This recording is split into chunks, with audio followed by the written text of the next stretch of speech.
Nós estamos mais uma vez na nossa IBAC para estudar o módulo As Parábolas de Jesus. Hoje nós vamos falar sobre uma parábola que está em Mateus 22, de 1 a 14, as bodas. Abram em Mateus 22, de 1 a 14. Diz o seguinte: Jesus lhes falou novamente por parábolas, dizendo: O reino dos céus é como um rei que preparou um banquete de casamento para o seu filho. Enviou seus servos aos que tinham sido convidados para o banquete, dizendo-lhes que viessem. Mas eles não quiseram vir. De novo enviou outros servos e disse: Digam aos que foram convidados que preparei o meu banquete.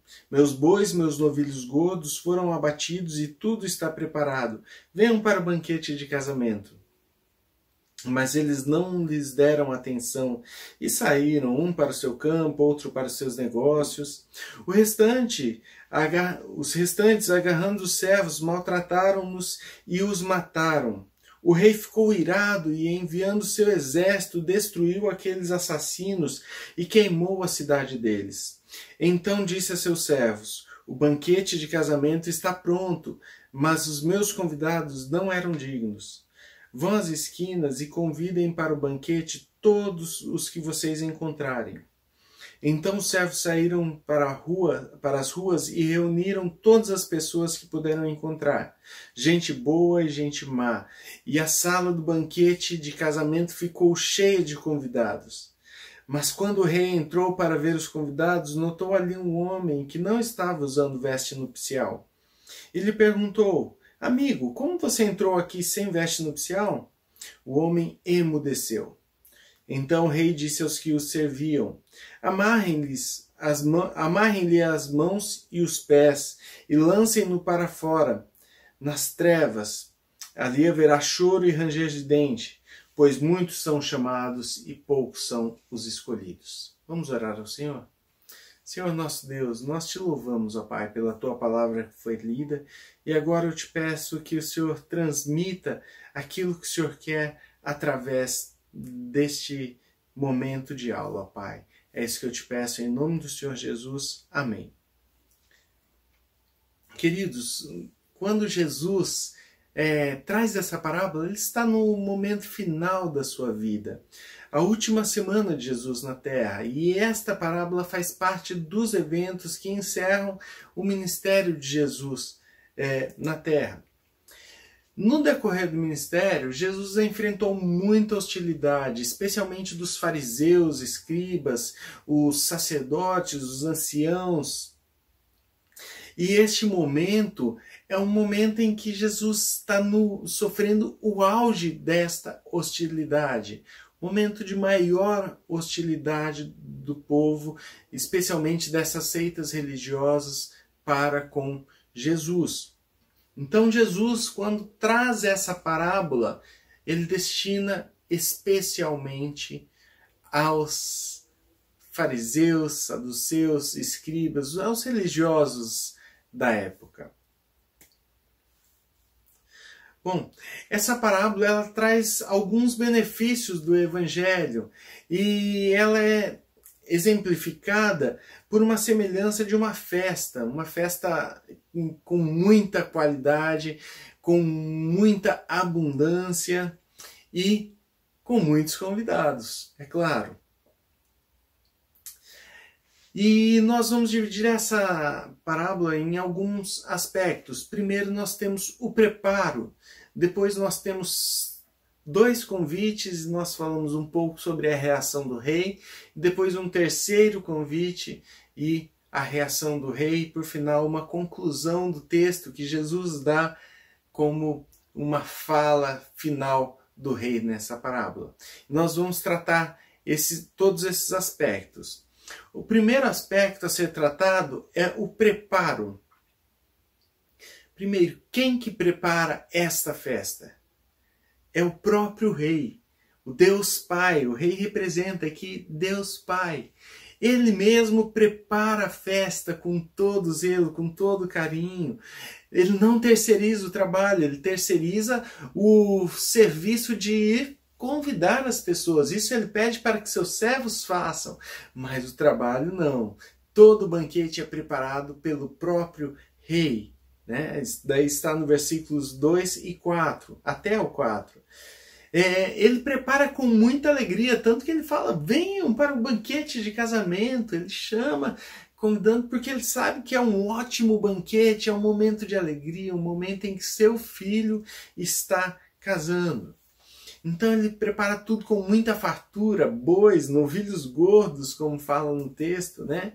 E tudo com excelência, porque ele, o próprio rei, cuida de cada detalhe. E é o nome dele que está em jogo, afinal. Então ele prepara com muito zelo. E assim Deus também tem uma festa preparada para nós. Essa festa já iniciou, né? E nesse banquete tem algumas coisas fantásticas. O perdão dos nossos pecados, que nós somos imerecedores, mas somos perdoados. O favor de Deus, Deus vem com o seu favor, com a sua graça sobre nós.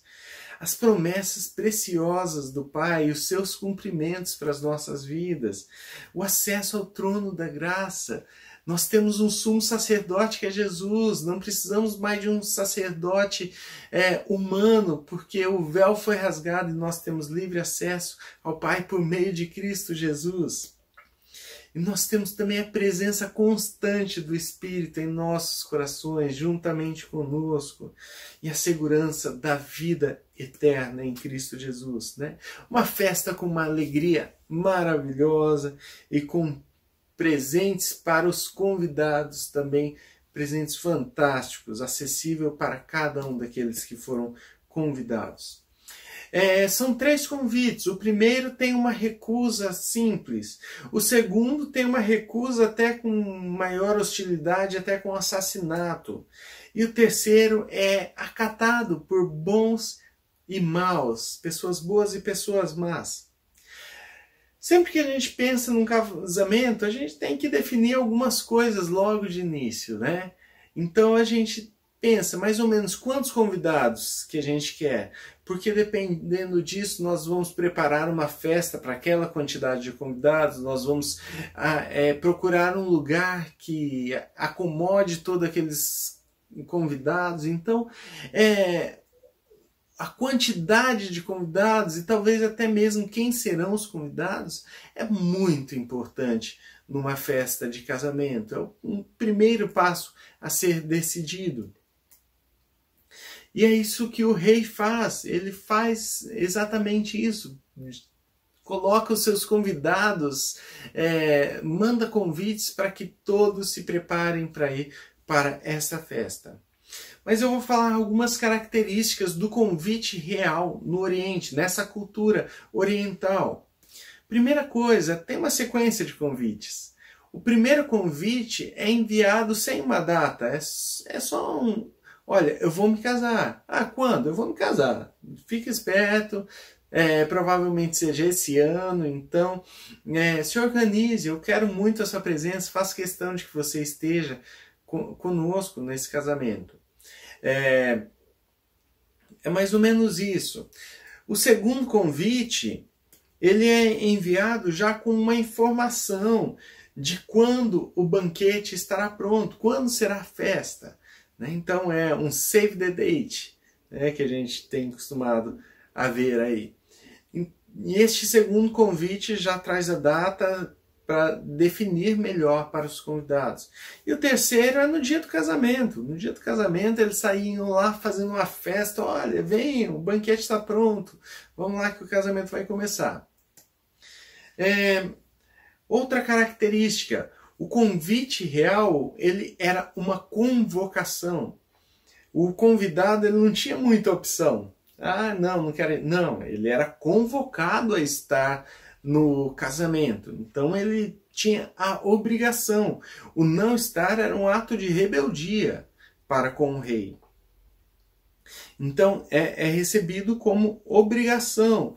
E esperava-se dos convidados uma reciprocidade, tanto de aceitar estar no casamento, como também de levar presentes que fossem que estivessem de acordo com aquela ocasião.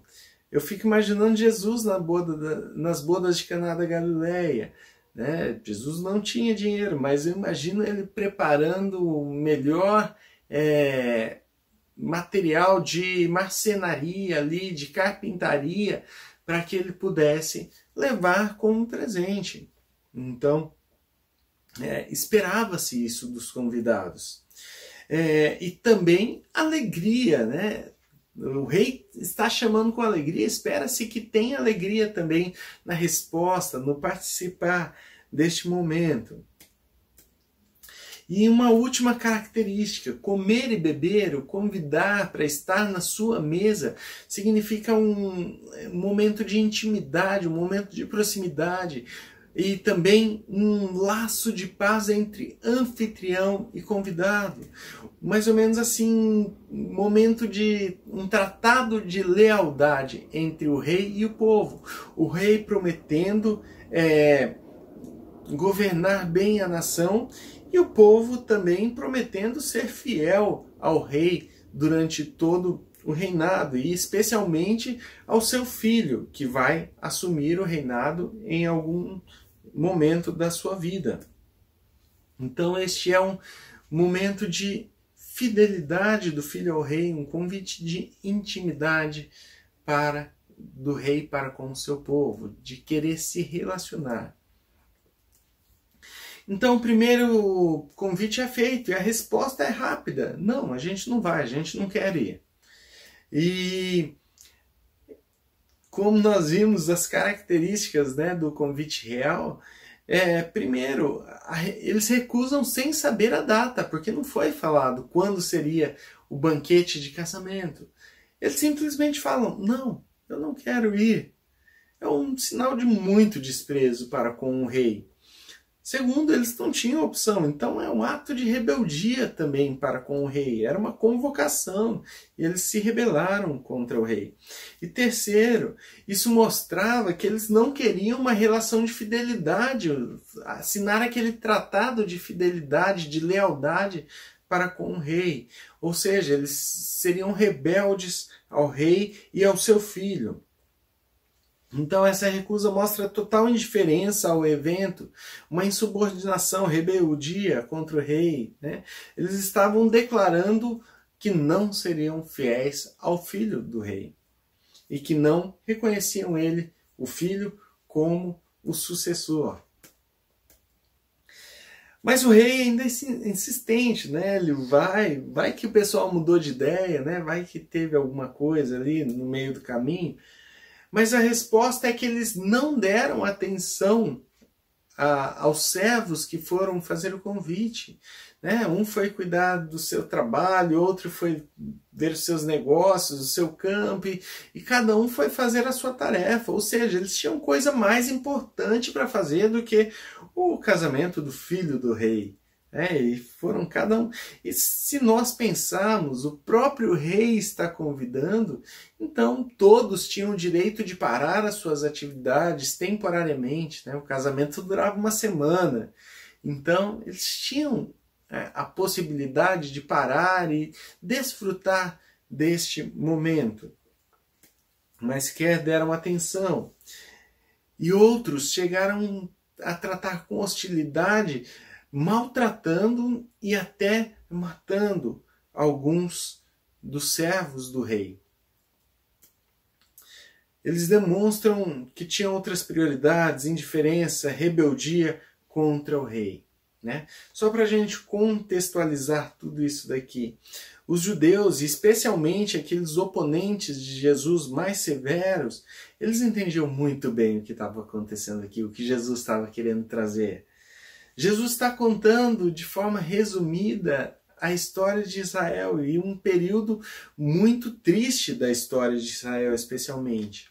Quando o povo de Israel não ouvia os profetas de Deus.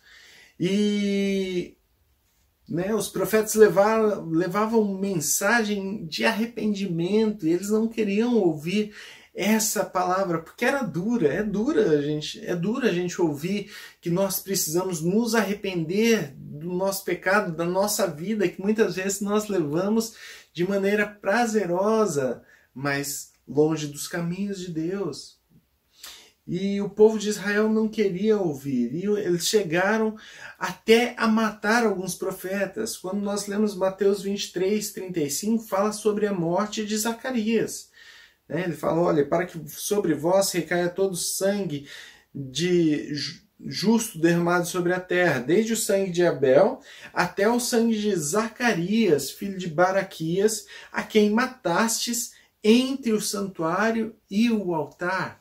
Então Jesus está fazendo uma referência ao povo de Israel, não só rejeitando o convite de arrependimento de Deus, como também tomando um ato de rebeldia, até matando aqueles o profeta Zacarias.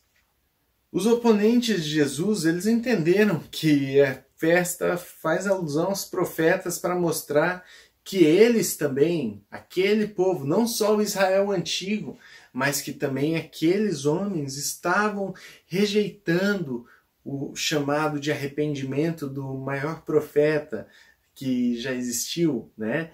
Profeta, rei e sacerdote, que é Jesus. Então eles estão rejeitando esta mensagem.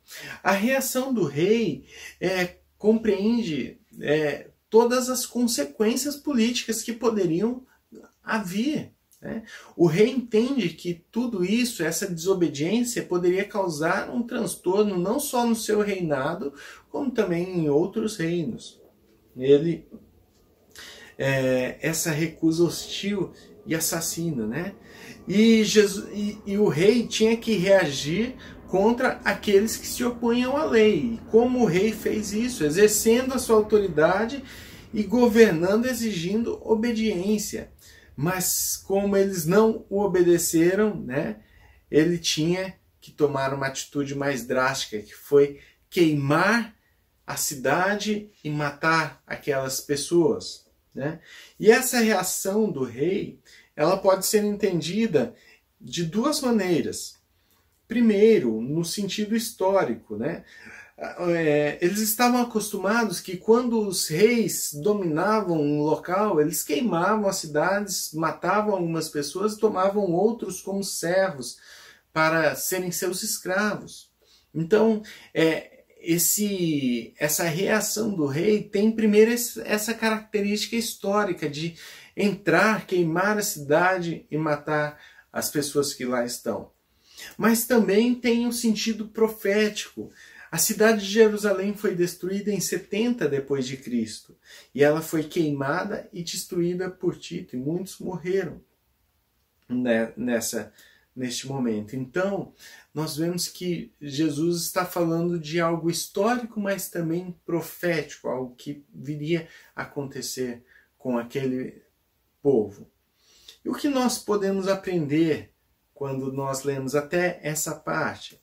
Primeiro, que nós somos servos enviados pelo Rei Altíssimo para levar o convite do Evangelho.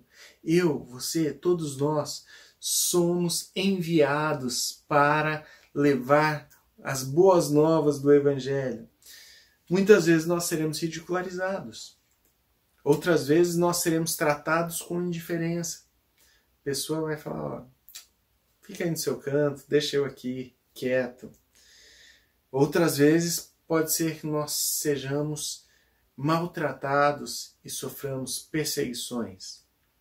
Tudo isso pode acontecer com aqueles que levam o Evangelho. Muitas vezes nós vemos pessoas sendo ridicularizadas porque estão falando do Evangelho. Pessoas sendo tratados com total indiferença, sendo deixados de lado muitas vezes no seu trabalho, na sua escola. É uma pessoa que passa a ser ignorada pelos outros. Mas nós vemos também em outras regiões do mundo perseguição, pessoas sendo mortas por causa do Evangelho, sendo maltratadas. Mas quando eu me lembro que Jesus está fazendo uma alusão aos profetas que foram mortos na história de Israel, eu lembro de Mateus 5,12, o último módulo que nós aprendemos acima das expectativas, que falava no Sermão do Monte. Olha o que ele dizia nas bem-aventuranças, Mateus 5,12. Regozijai-vos e exultai, porque é grande o vosso galardão nos céus, porque assim perseguiram aos profetas que viveram antes de vós. Bem-aventurados vocês que são perseguidos por causa da justiça, né? Por quê? Porque assim fizeram com os profetas. Ou seja, os profetas foram perseguidos lá atrás, sofreram, e nós somos os novos profetas que levam a mensagem de Jesus, que muitas vezes também seremos perseguidos. Mas o que a palavra de Deus nos diz é: regozijai-vos e exultai, porque é grande o vosso galardão nos céus. Há ainda hoje muitos que rejeitam o Evangelho. Hostilizam, perseguem, desprezam, muitas vezes até religiosos de outras religiões, mas às vezes até do nosso meio evangélico, né? Ou do cristianismo, pessoas que hostilizam, né? Aqueles que querem ser proclamadores do Evangelho. Você é um crente muito chato, né? Muitas vezes eles falam. E nós precisamos entender que a rejeição deles não é uma rejeição a nós, simplesmente. É muito mais do que isso. É uma rejeição contra Deus, o Rei Altíssimo, que nos convida para um banquete, né? É uma festa, e é tratado com desprezo e recusa. Assim, irmãos, nós também devemos pregar sempre, a tempo e fora do tempo, porque nós fomos chamados para isso.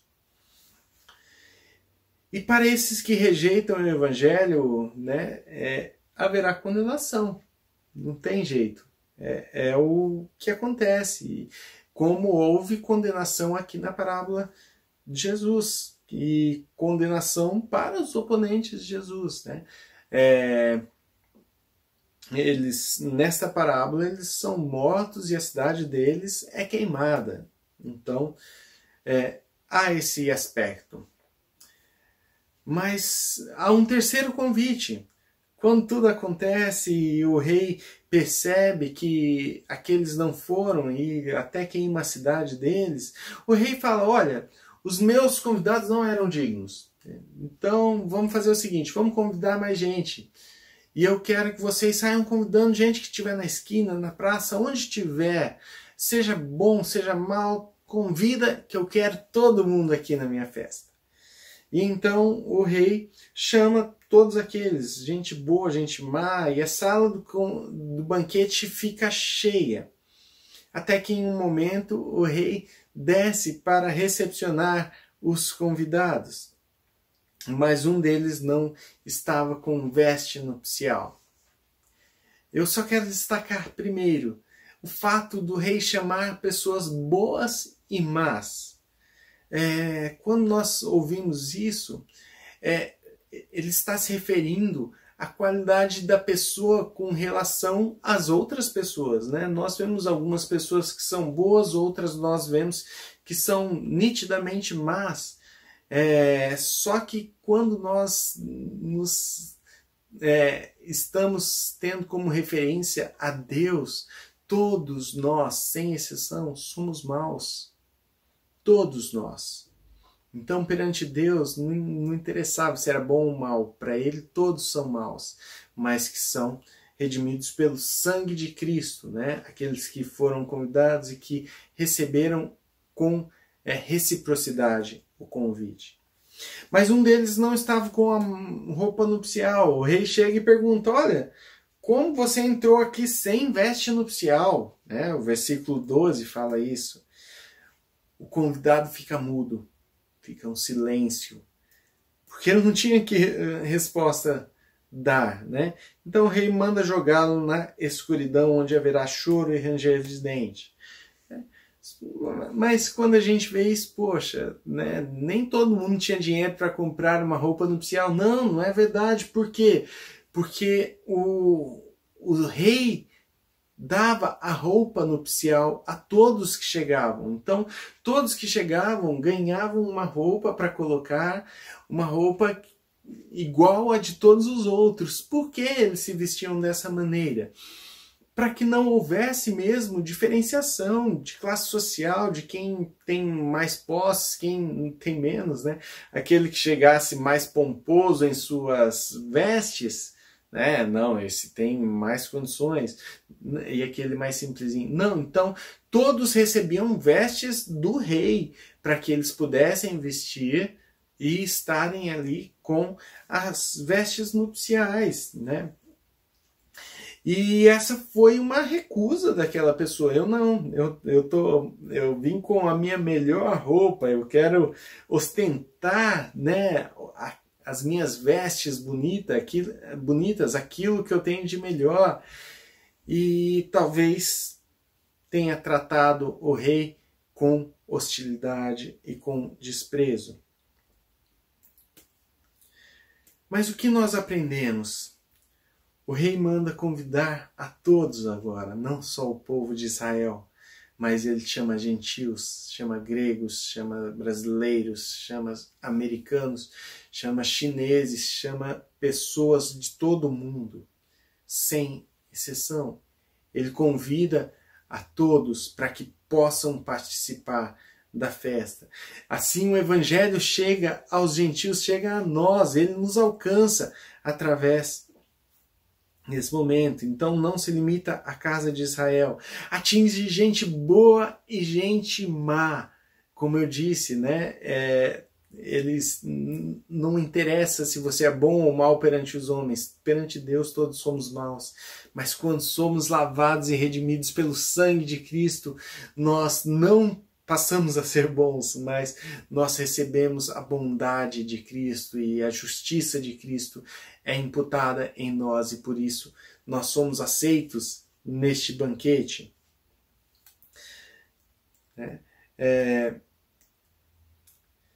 E o que acontece? Ele nos dá novas vestes para que nós possamos participar desse banquete. Que vestes são essas? São vestes de linho e brancas. Né? Apocalipse 3, versículos 4 e 5, fala que ele nos dará novas vestes de linho, vestes brancas. Apocalipse 19 também fala isso. Nós estaremos vestidos da justiça de Cristo, que viveu a justiça perfeita aqui neste mundo para que ele pudesse nos conceder essa justiça. Então essas vestes representam a justiça de Deus. E aqueles que usam essas vestes foram perdoados pelos seus pecados. E Cristo nos torna convidados de honra, né, mesmo sendo maus. E quem não está usando a veste nupcial, quem é essa pessoa, né, para nós trazermos para a nossa realidade? Irmãos, são aqueles que confiam na sua própria justiça. Aqueles que acham que a sua justiça é suficiente para que ele possa se apresentar. Eu não imagino aquele convidado que não vestiu veste nupcial com um traje simples, com trajes feios. Pelo contrário, eu imagino que ele trouxe a sua melhor roupa, aquilo que ele tinha melhor para mostrar, para ostentar que a justiça dele era perfeita, mas não é. Tiago fala que se a gente errar em um ponto só da lei, nós erramos em toda a lei. Quando nós vemos Paulo falando aos Filipenses, ele fala, olha, se alguém tem algo do que se orgulhar, eu sou esse cara. Por quê? Porque eu sou hebreu de hebreus, sou da tribo de Benjamim, eu sou fariseu, estou acima de todos os que são da minha idade, eu sou melhor do que todos os outros. Quanto à lei, eu sou irrepreensível, quanto ao zelo, eu sou perseguidor da igreja. Ele zelava tanto pela sua religião que ele chegou a perseguir aqueles que contrariavam a sua religião. Então Paulo era aquele homem que podia se orgulhar, mas ele fala, com relação a tudo isso, eu considerei que não é nada perto do que Cristo fez por mim na cruz. Então, aquele que acredita que a sua justiça é suficiente, este estará condenado, está destinado à condenação eterna, às trevas, choro e ranger de dente. O texto fala que muitos são chamados, mas poucos são os escolhidos. Ele termina com esta frase: todos aqueles que rejeitaram o Evangelho claramente, assim como aqueles que confiaram na sua própria justiça, foram convidados para a festa, mas recusaram. Estes serão amarrados e lançados nas trevas, onde há choro e ranger de dentes. Eu nunca gosto de proclamar o Evangelho trazendo a má notícia no sentido de trazer medo para as pessoas. Mas isso é uma realidade. Haverá choro, haverá ranger de dentes, haverá lago de fogo, haverá trevas eternas, escuridão eterna. Nós não aderimos ao Evangelho por causa do medo. Mas isso é importante que a gente saiba. Esta é a má notícia do Evangelho. O Evangelho tem uma má notícia, sim. É a má notícia para aqueles que o rejeitam, para aqueles que rejeitam o Evangelho. Mas ele tem uma ótima notícia para aqueles que recebem o Evangelho e o recebem com reciprocidade. Aqueles, porém, que foram escolhidos puderam participar da festa com as vestes nupciais fornecidas pelo rei através do noivo Cristo. Essas vestes serão dadas a nós, porque ele, o noivo, cumpriu toda a lei perfeitamente para que hoje nós pudéssemos desfrutar dessa lei perfeita. Irmãos, que nós possamos entender que sim, há uma boa e sim, há uma má notícia. E que nós devemos ouvir o chamado do Senhor, atender, porque nós fomos mais do que chamados, escolhidos por Deus para estar nessa festa maravilhosa. Vamos participar dessa festa com alegria, porque o noivo está nos aguardando. O rei está nos aguardando. Vamos orar? Senhor nosso Deus, nós te louvamos, ó Pai, porque a tua palavra é maravilhosa.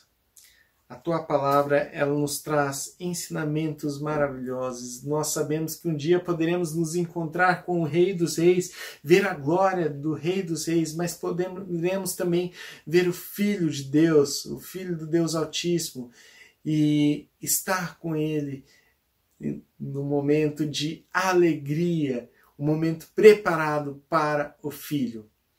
E nós te pedimos, ó Pai, que possamos também ser servos portadores deste Evangelho, possamos levar a todos, a tempo ou fora de tempo. Que o Senhor nos permita fazer isso, ó Pai, para a honra e glória do teu nome. Em nome do Senhor Jesus. Amém. Queridos, semana que vem nós continuamos com as parábolas de Jesus e teremos a parábola do amigo inoportuno. Participe! Está sendo uma bênção, vai ser uma bênção novamente essa aula com o pastor Silvano. Participem conosco. Deus os abençoe.